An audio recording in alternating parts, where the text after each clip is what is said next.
It's been a funny old week, hasn't it, in terms of politics. Hannah Wilson, the former Prime Minister, once said, a week's a long time in politics, and this week, more than any other week, has been a demonstration of that. Because this time last week, we were talking about a general election in this country. This time last week, if you like, all the tanks were moving up to the border in terms of a general election. All the preparations were being made. All the requests were being made from the government and from the party for the CWU. And we delivered a very, very simple message. When we was asked what support we could give, how much money could we give, and I'll tell you the message we delivered to the government and the party. When you start supporting us, we'll start supporting you. Well, I'll tell you the poll the government starts to need to look at. It's a poll we had earlier in the year, where we got a 77% yes vote on a yes vote for industrial action, on a 68% turnout. That is an absolute majority. So if you want to know about winning polls, if you want to know about winning elections, then you need to talk to the people who know a thing or two about delivering yes votes. So what's this dispute's about? Well, it's about many things, isn't it? It's about lots of things. It's about our members' terms and conditions in the workplace, as Dave said. It's about people being treated with dignity and respect. It's about our pensions, 17 years or thereabouts, where they've enjoyed a pension holiday. And the government and Post Office and Postcom are expecting the changes in pensions to be delivered, quite literally almost, on the back of our members. It's about undermining our pay and conditions. It's about the chief executive of Royal Mail, who has the barefaced cheek to talk about our members being 25% overpaid on £323 a week. And I won't get sick of saying it, for somebody on 1.4 million in wages, it's an absolute disgrace that he can attack our members' terms and conditions. And for the chairman who talks about us being 40% underway when he himself works 1 day a week, Leighton and Crozier, who have an agenda for privatisation, who want this company privatised because they understand, yes, we're not having as much influence on the government as we would like, but they know once it becomes a privatised company, then it will just be the shareholders alone that determine what it's about. It's also about liberalisation, about private companies being allowed to piggyback and get the benefit of Royal Mail's reach in terms of postal services.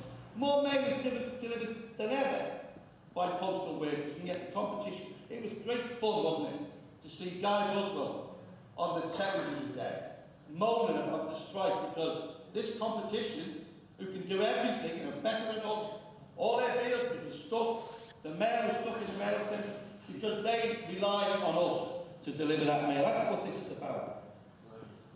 But it's also about the Peter Brady of British politics. Anyone remember Peter Brady? A few people in the audience do. Well, Peter Brady was the guy who's the invisible man.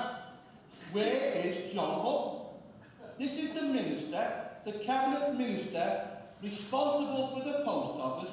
Where is John Hutton? Every time you want to say, we should be saying that now, we should get stickers. Where is John Hutton? We've got a minister, John Hutton, who's responsible for Royal Mail and the post office, and he can't be found. We should send out search parties. We cover 27 million addresses in the UK. We should deliver him a postcard, together with his sidekick, Hutton and McFadden, the Batman and Robin of postal services, maybe. Where are they? If it was Northern Rock, they couldn't get on the telly quickly. But this is a company, not just that they should have an interest in, this is a company that they own. And when it comes to the next election, the British public won't say, well, Northern Rock, yeah, we understand that bit. They won't understand when they see the destruction of postal service.